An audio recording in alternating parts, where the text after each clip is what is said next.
예, 안녕하세요. 다산본 정형외과 정형외과 전문의 권영우입니다. 안녕하세요. 우리 제2마취통증의학과 원장 통증의학과 전문의 김종인입니다. 자, 오늘은 주사 치료. 약간 정형외과에서 맞는 주사 어디까지 알고 왔니? 라는 주제로 가져왔는데 우리 정형외과에서 아니면 마취통증학과에서 주로 다루는 주사 치료의 종류는 무엇이 있을까요? 일단 크게 나누면 우리 척추 부위별로 나눌 수 있지 않을까요? 네네. 척추, 부위별로. 그러니까 네. 목과 허리, 우리 등 이렇게 하고 음.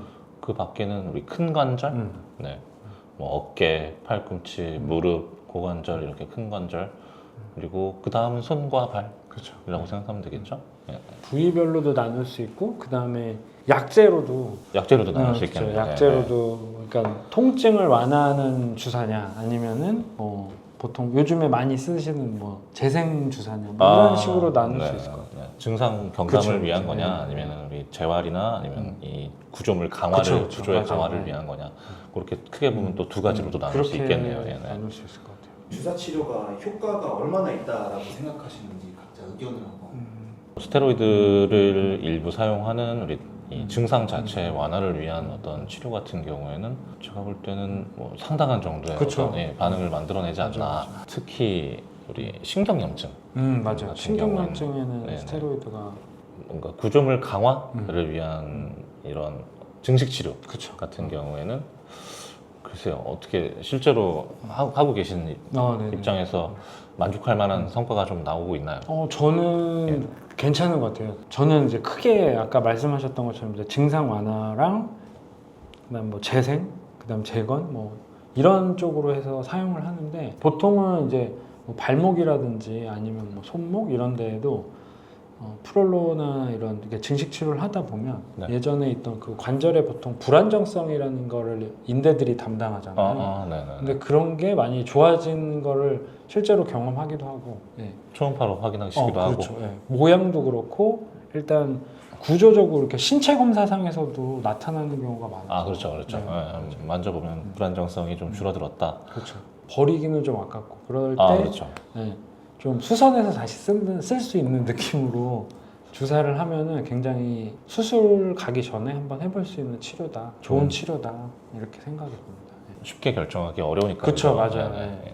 그러면 두 분의 각 과에서 요즘에 가장 많이 찾는 증상과 주사 이거 설명해 주실 수 있나요? 저희는 아마 어깨 환자분들도 많고 그다음에 보통 그 안에 뭐 여러 가지 구조물들이 있거든요. 뭐 회전근개라는 이제 건이라는 어떤 구조물이 있는데 그 부위들은 파열도 많이 일어나고 염증, 활액막염이라는 건염이라는 애들도 잘 나타나고 그런 경우에는 뭐 스테로이드를 사용하는 경우도 있고요. 그리고 부분 파열이 나타나는 경우에 또는 수술까지 가지 않는 건 파열에는 보통은 프롤로를 많이 사용하고 있습니다. 프롤로 같은 경우에 우리 당을 사용한 포도 네. 프롤로 그리고 우리 요새 이제 한창 유행인 PDRN 네네네. 사용하는 프롤로 그리고 이제 마지막으로 콜라겐 사용하는 네네. 프롤로 이렇게 이제 세 단계로 나눠서 네네. 생각을 해볼 네네. 수 있을 네네. 텐데 그 중에서 주로 어떤 어. 약제를 제일 많이 사용하세요? 저는 보통 이제 포도당을 하는 걸 베이스로 해서 거기에 PDRN을 일부 섞어서 사용하고 있어요. 네.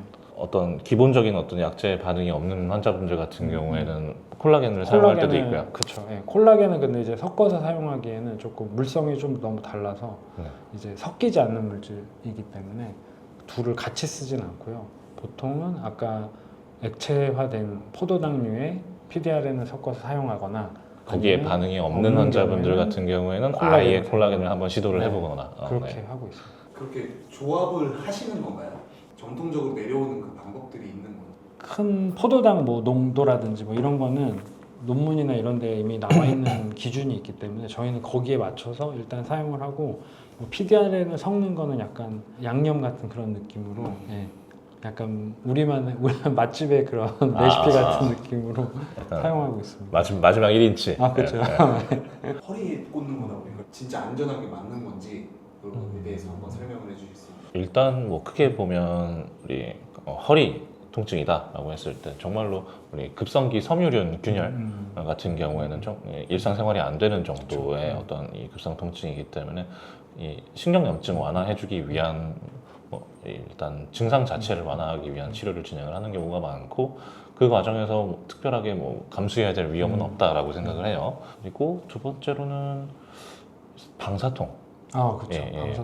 방사통이 발생한 경우에 어떤 치료 입장에서도 요추 2번 이하 그러니까 흔하게 생기는 방사통은 보통은 일반적으로 요추 4번, 5번 그쵸. 신경에서의 어떤 신경 눌림이기 때문에 요추 2번 이하에서의 어떤 방사통 치료에서도 그다지 이렇게 막 환자분들이 불안해할 만한 그런 어떤 돌이킬 수 없는 결과를 가져올 만한 부작용은 없겠다라고 생각하면 될 것 같습니다. 주사 자체가 뭐 엄청 위험하거나 그런 건 사실 제가 봐서는 또 없는 것 같죠. 네.